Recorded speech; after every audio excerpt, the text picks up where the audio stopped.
இந்த நம்ம என்ன பார்க்க போறோம் அப்படின்னா மிதுன ராசியில பிறந்தவங்களுக்கு 2024ஆம் ஆண்டு தமிழ் புத்தாண்டு பலன்களை பத்தி பார்க்க போறோம். அதாவது மிதுன ராசியை பொறுத்த வரைக்கும் இந்த தமிழ் புத்தாண்டுல இருந்து பாத்தீங்கன்னா அடுத்த ஒரு ஓராண்டுக்கு உங்களோட வாழ்க்கையில நிறைய நல்ல விஷயங்கள் நிறைய மாற்றங்கள் கண்டிப்பா நடக்கும் அப்படின்னு சொல்லாங்க. காரணம் என்ன அப்படின்னு பார்க்கும்போது இந்த ராசிக்கு பாக்கிய ஸ்தானத்துல சனி பகவானும் 10ஆம் இடத்துல ராகுவும் 4ஆம் இடத்துல கேதுவும் இருக்காங்க. இந்த கேது குருவினுடைய பார்வையில் இருக்கிறது சிறப்பு தான்.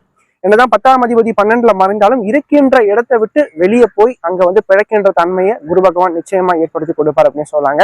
அது மட்டும் இல்லாம வாழ்க்கையில நிறைய மாற்றங்களை அடுத்த ஒரு வருஷத்துல நீங்க கண்டிப்பா பார்க்க போறீங்க அப்படின்னு சொல்லலாம். குறிப்பா நல்ல மாற்றங்களோட வாழ்க்கையில இருக்க போகுது அப்படின்னு சொல்லலாம். அது மட்டும் இல்லாம 10ஆம் இடத்துல ராகு இருக்கிறது எப்படியாச்சும் தொழில் ரீதியா அவளுக்கு நல்ல ஒரு முன்னேற்றத்தை கண்டிப்பா கொடுத்து தீருங்க.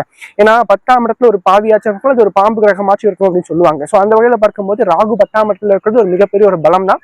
மிதுனத்தை பொறுத்த வரைக்கும் உங்க சுய ஜாதகத்துல நல்ல ஒரு தசாபுக்தி நடக்கின்றவங்களுக்கு பார்த்தீங்கன்னா இந்த காலகட்டம் நிச்சயமா நல்ல ஒரு வெற்றி வாய்ப்புகளை கொண்டு வந்து சேர்க்கும் அப்படின்னு சொல்லலாம். அது மட்டும் இல்லாம ராசிக்கு 12ஆம் இடத்துல குரு பகவான் இருக்கிறது வாழ்க்கையில சில சுப செலவுகளை உண்டு பண்ணி கொடுக்கும். குடும்பத்துக்கு தேவையான சில விஷயங்களை நீங்க பண்ணுவீங்க. அதே மாதிரி குடும்பத்துல சில சுப நிகழ்ச்சிகள் நடக்கும் இந்த காலகட்டத்தை பொறுத்த வரைக்கும். அது மட்டும் இல்லாம 4ஆம் இடத்துல கேது இருக்கிறது, கேது குருவுடைய பார்வையில் இருக்கிறது மாணவர்களை பொறுத்த வரைக்கும் படிப்பு ரீதியா நல்ல ஒரு முன்னேற்றத்தை கொண்டு வந்து சேர்க்குங்க. ஏன்னா இந்த காலகட்டத்தை பொறுத்த வரைக்கும் இந்த மே மாதம் 1ஆம் தேதி குரு பயிற்சி நடக்கும் போது குரு 12ஆம் இடத்துக்கு வந்துருவார். சரிங்களா? அப்ப 4ஆம் இடத்துல கூடிய கேதுவை பார்க்கறதுனால கண்டிப்பா படிப்புல இருந்து வந்த தடைகள் மந்த தன்மை கண்டிப்பா மாறுங்க.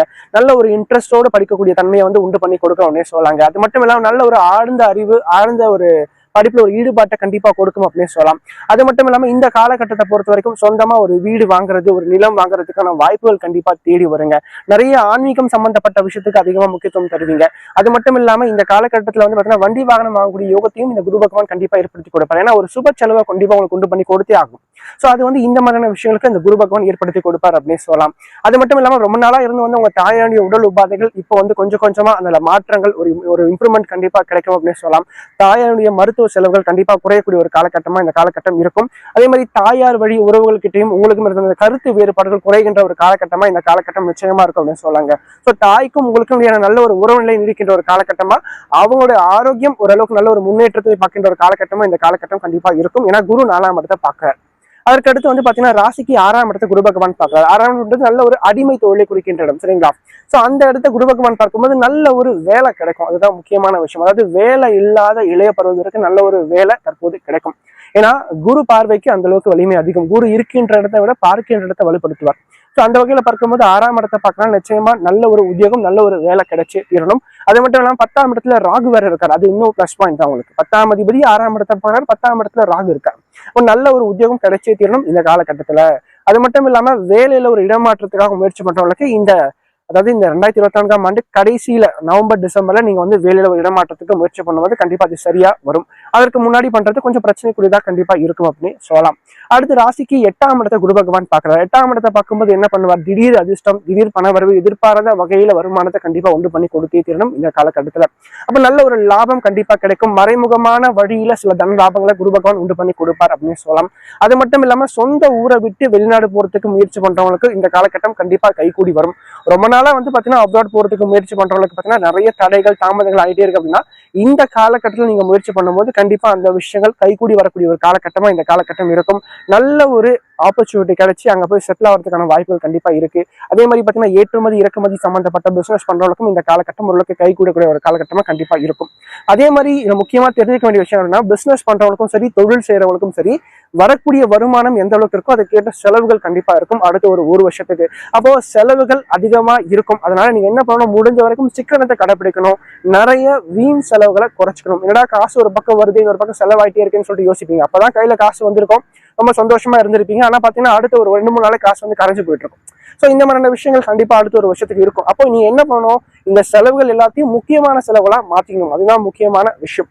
அது மட்டும் இல்லாம திருமண வாழ்க்கையை பொறுத்த வரைக்கும் 7ஆம் அதிபதி 12ல மறைகிறார். அப்போ திருமண வாழ்க்கையில சில சலசலப்புகள் கண்டிப்பா இருக்கும். கொஞ்சம் நீங்க விட்டு கொடுத்து போகணும். அதே மாதிரி ரிஷபத்துல அதாவது காலபுருஷனுக்கு 2ஆம் இடத்துல குரு பகவான் இருக்கிறனால திருமணம் பண்றதுக்கு இந்த காலகட்டம் ஓரளவுக்கு உகந்த ஒரு காலகட்டமா இருக்கும். சரிங்களா? இப்ப திருமண வயதில் இருக்கக்கூடிய பாத்தீங்கன்னா 12ஆம் இடத்துல குரு பகவான் வர்றது அந்த குருபலம் இல்லாத ஒரு தன்மையை கொடுத்தாலும் ரிஷபம் அப்படின்றது சுக்கரனுடைய வீடு. சரிங்களா? அப்படி இருக்கும்போது நிச்சயமா நல்ல ஒரு குடும்ப வாழ்க்கையை அமைச்சு தரும். குறிப்பா காதல் வாழ்க்கை இருக்கிறவங்களுக்கு அந்த காதல் வாழ்க்கையில சில பிரச்சனைகள் ஏற்பட்டு அதன் பிறகு அந்த காதல் வாழ்க்கையானது கை கூடும் அப்படின்னு சொல்லலாம் இந்த காலகட்டத்துல. அதற்கு அடுத்து வந்து பாத்தீங்கன்னா இந்த திருமண வாழ்க்கை இந்த குழந்தை பாக்கியம் சம்பந்தப்பட்ட விஷயங்கள் யாருக்கெல்லாம் கால தாமதம் ஆயிட்டு இருக்கும் அந்த குழந்தை பாக்கியம் சம்பந்தப்பட்ட புத்திர பிராப்தம் கண்டிப்பா தற்போது கிடைக்கும் அப்படின்னு சொல்லலாம். ஏன்னா குரு 12ஆம் இடத்துல மறைந்தாலும் உங்க ராசிக்கு பாக்கியாதிபதினு சொல்லப்படக்கூடிய சனி பாக்கியத்துல வலுவா உட்காந்துருக்காரு. அப்போ பெண்களுக்கு பாக்கியஸ்தானம் வலுவா இருக்கணும். சோ அந்த வகையில பார்க்கும்போது சனி பகவான் நல்ல ஒரு வலுவான ஒரு தன்மையில தான் வந்து உங்க ராசிக்கு 9ஆம் இடத்துல அமர்ந்திருக்காரு.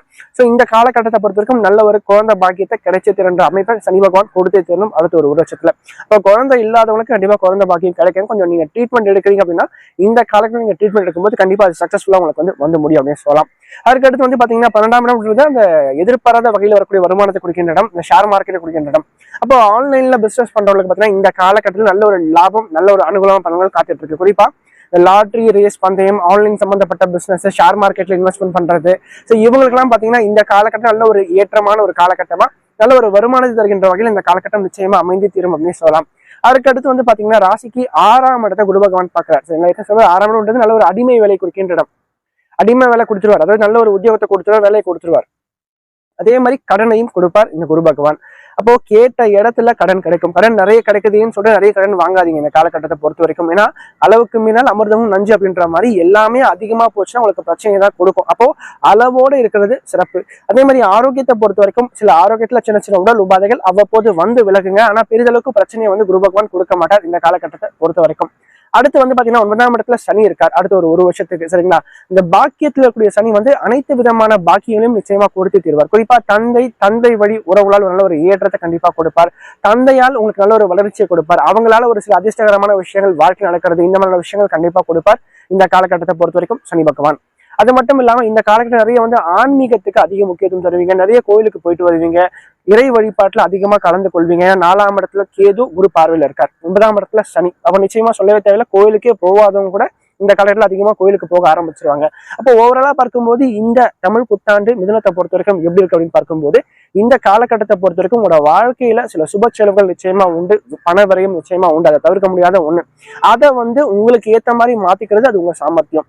அதே மாதிரி பாத்தீங்கன்னா இறை வழிபாடை பொறுத்த வரைக்கும் இந்த காலகட்டத்தை பொறுத்த வரைக்கும் குரு வழிபாடு அதிகம் பண்றது சிறப்பு. குறிப்பா வியாழக்கிழமையில தட்சிணாமூர்த்தி கோயிலுக்கு போயிட்டு வழிபட்டு வர்றது ரொம்ப சிறப்பான விஷயம். அதே மாதிரி சனிக்கிழமையில அருகில் இருக்கக்கூடிய விஷ்ணு கோயிலுக்கோ அல்லது சிவன் கோயிலுக்கு போயிட்டு வர்றது இன்னும் சிறப்புங்க. அது மட்டும் இல்லாம இந்த ஊனமுற்றவங்க, மாற்றுத்திறனாளிகள், இவங்களுக்கு உங்களால முடிஞ்ச சில நல்ல விஷயங்களை பண்ணுங்க, அவங்களோட தேவைகளை கொஞ்சம் பூர்த்தி பண்ணுங்க. நிச்சயமா வாழ்க்கையில அடுத்த ஒரு வருஷம் உங்களோட வாழ்க்கை ஒரு ஏற்றமான ஒரு காலகட்டமா நிச்சயமா அமையும் சொல்லலாம்.